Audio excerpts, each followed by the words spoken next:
అందరికీ నా హృదయపూర్వక నమస్కారాలు.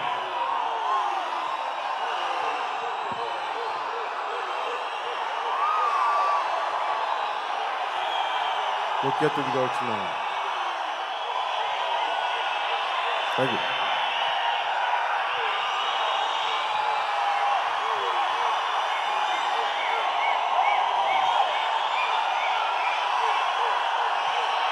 మాట్లాడవచ్చు కదా.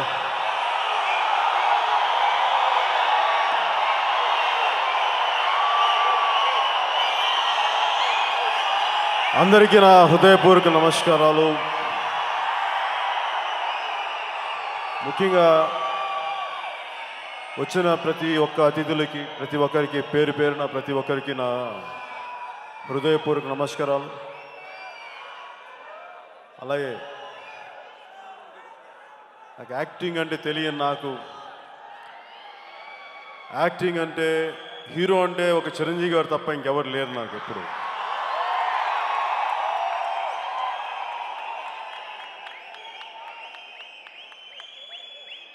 సో నాకు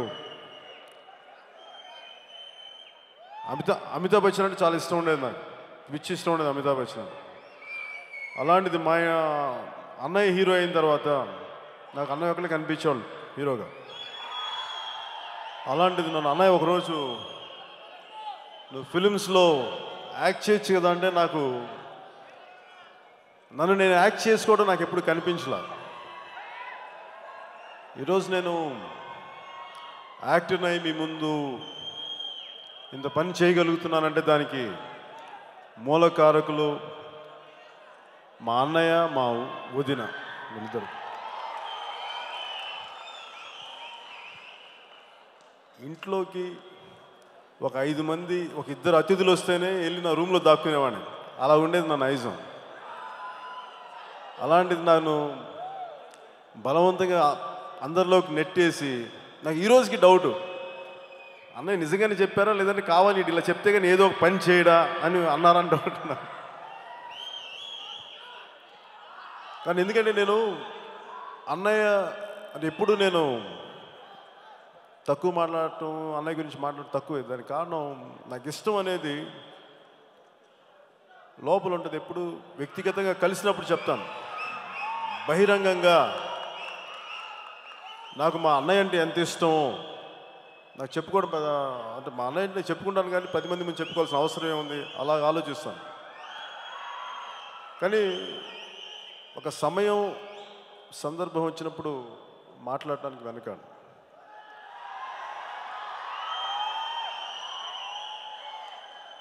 అంటే అన్నయ్య నేను చిన్నప్పటి నుంచి ఎలా చూసామనంటే నాకు ఏం చదువుకోవాలో తెలియదు, ఎలా చదువుకోవాలో తెలియదు. అలాంటి కన్ఫ్యూజన్లో నేనుంటే, ఏ పని చేయకుండా ఇంట్లో కూర్చొని తింటా ఉంటే, అన్నయ్య షూటింగ్కి వెళ్ళి రాత్రనక పగలనక కష్టపడి నాకు ఆయనకి నాలాగా అంత కంఫర్టబుల్ షూస్ ఉండేవి కావు. ఎవరో ఏది ఇస్తే అలాంటి షూస్ కూడా వేసుకొని కాళ్ళు వాచిపోయి 12:30కి 1 గంటకి ఆయన ఇంటికి వచ్చి షూ తీసుకునే ఓపిక లేనప్పుడు కూడా నేను వెళ్ళి మా అన్నయ్య కాళ్ళకి షూస్ తీసి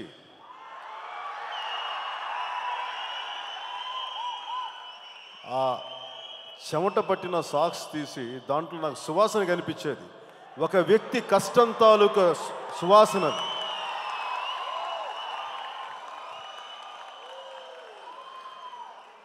అంటే దేనికి కష్టపడుతున్నారంటే నాకు చాలామంది ఇది ఒక డబ్బు సంపాదనో లేదంటే పేరుకో కాదు.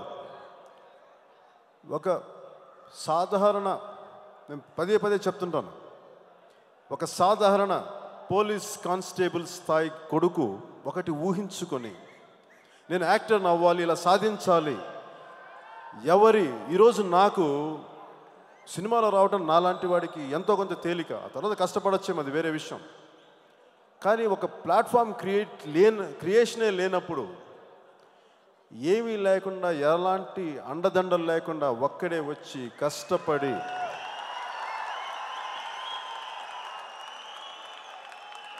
ఈ స్థాయికి వచ్చి రావడమే కాకుండా అందరికీ చాలా ఆదర్శమైన వ్యక్తి, చాలా స్ఫూర్తిగా నిలిచారు.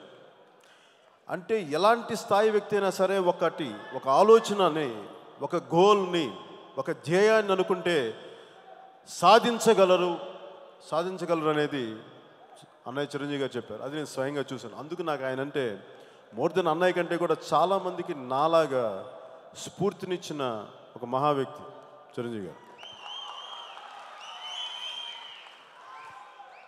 నాకు నిజంగా మొదటి నుంచి నాకు సినిమాల్లో ఎప్పుడు యాక్ట్ చేయాలని ఇంట్రెస్ట్ లేదు. కానీ కథలు చదవటం ఇష్టం, నవల్స్ చదవటం ఇష్టం, ఏదో కొంచెం క్లింట్ ఈస్ట్వుడ్ సినిమాలో లేదా అమితాబ్ బచ్చన్ సినిమాలు చూడటం ఇష్టం, అమితాబ్ని అభిమానించడం ఇష్టం. కానీ నాకు సినిమాలు యాక్ట్ చేయాలి, నువ్వు ఇలా చెయ్యి అని చెప్పిన తర్వాత నాకు అంత అర్హత ఉందా అని అనుకున్నాను ఫస్ట్. కేవలం చిరంజీవి గారు తమ్ముడుగా పుడితే నాకు అంత అర్హత ఉంది, ఆయన అంత కష్టపడలేదు, ఆయన అంత ఇవి చేయలేదు, నాకు ఎంత స్థాయి ఉందని చెప్పి ఆయనకి చెడ్డ పేరు తీసుకురాకూడదని చెప్పి నన్ను ఒళ్ళు జాగ్రత్త పెట్టుకొని మరీ ఎక్కువ పని చేయాల్సి వచ్చింది దానికోసం. నేను అన్నయ్యని ముఖ్యంగా పాలిటిక్స్ పరంగా నేను ఆయనకు నచ్చింది కూడా నేను చేశాను. కానీ అది నేను ఏ పరిస్థితిలో చేశాను ఎట్టిది అనేది నేను అది ఎన్నిసార్లు ఎక్స్ప్లెయిన్ చేశాను, ఆయన అర్థం చేసుకున్నారు కూడా.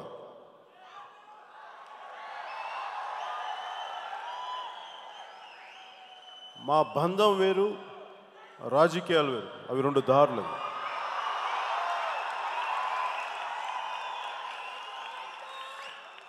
నేను అన్నయ్య పందాలు లేకపోయినా కానీ నాకు అన్నయ్య అంటే గుండెల్లోనే ఉంటారు, దానికి వేరే తక్కువ లేరు నాకు.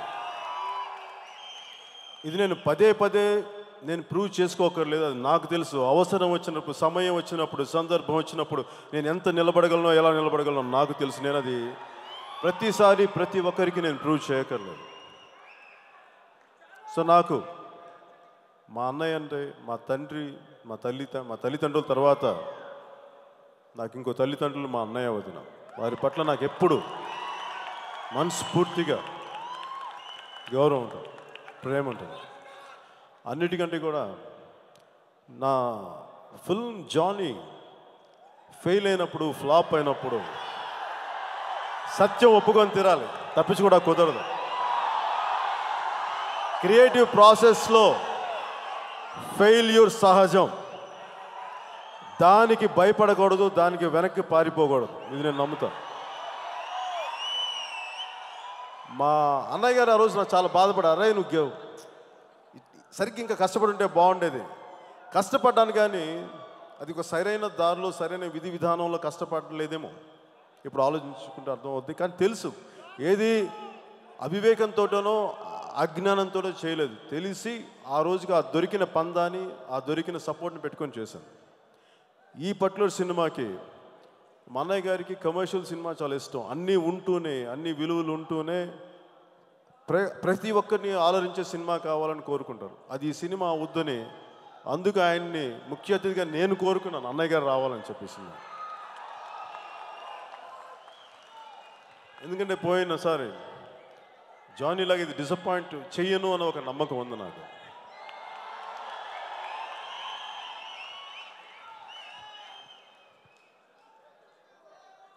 ముఖ్యంగా ఈ సినిమా గురించి, ఈ సినిమాకి నాంది, నేను సినిమాలోకి రాకముందు మా అన్నయ్య నా గురించి అసలు వీడు ఏమవుతాడు, వీడి దారి తెప్పేస్తాడా, ఎటవుతాడా అని అలాంటి సినిమాలోకి రాకముందు నేను అటు ఇటు తిరుగుతూ ఉండేవాడిని. సో అలా ఒకసారి నేను ఏదో ఒక అడవులు చూడటానికి అని చెప్పి అటు ఖమ్మం సైడ్ వెళ్ళాను, సీలేరు ఎక్కడో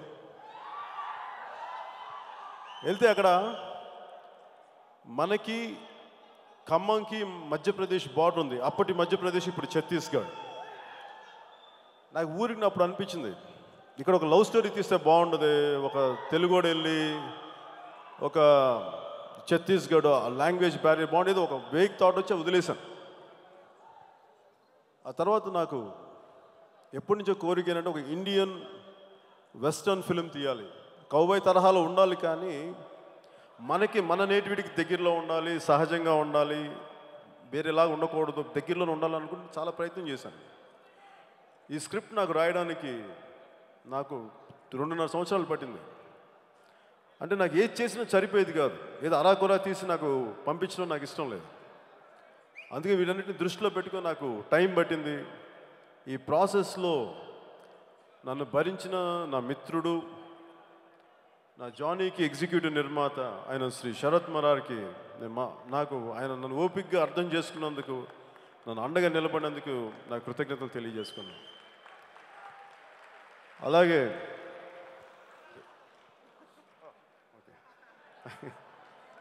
ఎవరు ముట్టుకున్నారా? అలాగే ఎరోస్ సంస్థ శ్రీ సునీల్ లులా గారికి, పాపం ఇది అక్టోబర్లో రిలీజ్ అవ్వాల్సిన సినిమా పోయిన సంవత్సరం.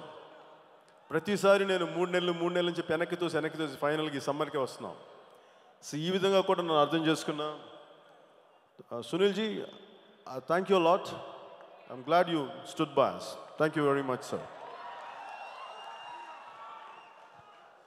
నాకు బాగా ముఖేష్ ఋషి గారికి, నా సహనటినట్లు ముఖేష్ ఋషి గారికి, సంజన గారికి, ఇందాక మీరు చూసిన విజువల్స్లో ఒక 2 అమ్మాయిలు కనిపించారు, అశ్విని అండ్ పూజ, వాళ్ళిద్దరికి. ఈ మాట చెప్తే అలీ గారు ఎంతసేపు నువ్వు అమ్మాయిల గురించి మాట్లాడుతావు, నా గురించి మాట్లాడమని చూస్తున్నారు.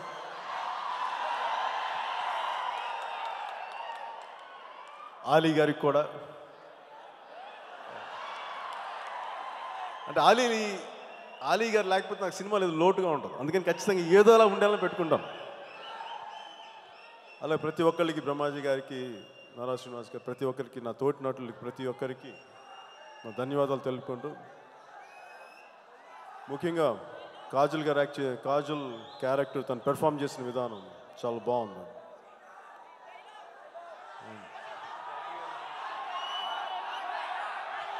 అలాగే cameraman, director of photography Shri Wilson గారికి, ఫైట్ మాస్టర్స్ రామ్ లక్ష్మణ్ గారికి, ఎడిటర్ గౌతమ్ రాజ్ గారికి, ప్రతి టెక్నీషియన్కి పేరు పేరున గత 50 రోజుల నుంచి నిద్రాహారాలు లేకుండా అందరినీ పని చేయించేశాను, తోవేశాను అందరిని.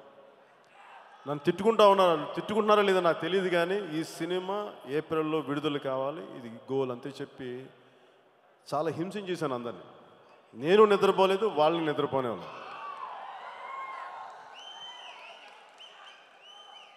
అలాగే నాకు ఈ సినిమాకి చాలా క్రూషియల్, ఇంత త్వరగా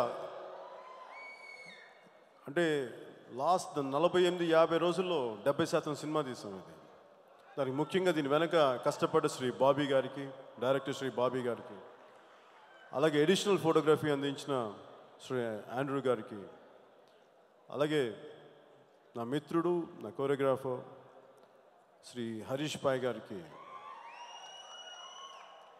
నాకు సహాయ సహకారాలు అందించినందుకు ప్రత్యేక కృతజ్ఞతలు తెలియజేసుకున్నాను.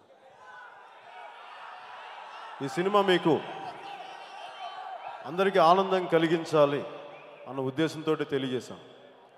అలాగే కథాంశం ఇది మధ్యప్రదేశ్, ఛత్తీస్గఢ్కి దగ్గరలో ఉంటుందని చెప్పి దీన్ని సునీల్ లుల్లా గారు, ఎరోస్ సంస్థ హిందీలో కూడా విడుదల చేస్తామంటే దాన్ని హిందీలో కూడా విడుదల చేస్తున్నాం. ఇది ఏ ఒక్క సినిమాకి పోటీ అనో దీననో నేను ఎప్పుడు ఆలోచించలేదు. ఒక మంచి సినిమా, 10 మందికి ఆనందం కలిగించే సినిమా ఏ భాషలోకి వెళ్ళినా ఎంతమందికి చేరువైనా అది మంచిదే.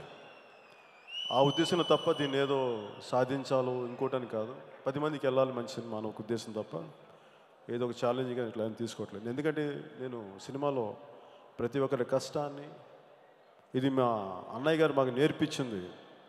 ఆయన సంస్కారం ఎంత గొప్పదంటే, ఒకసారి మేము ఏదో కింద ఒక సినిమా పత్రిక, వారపత్రిక పడిపోతే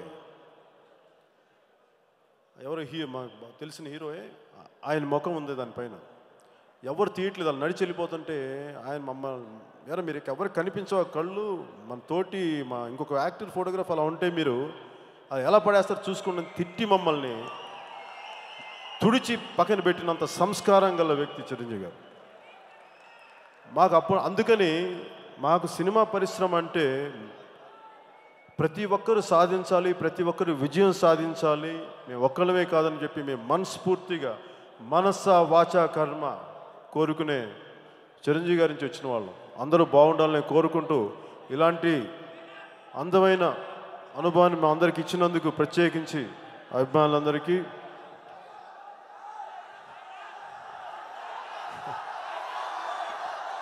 ప్రత్యేక కృతజ్ఞతలు తెలియజేసుకుంటాం. అక్కడ డైలాగులు చెప్పడం ఇష్టం లేదబ్బా.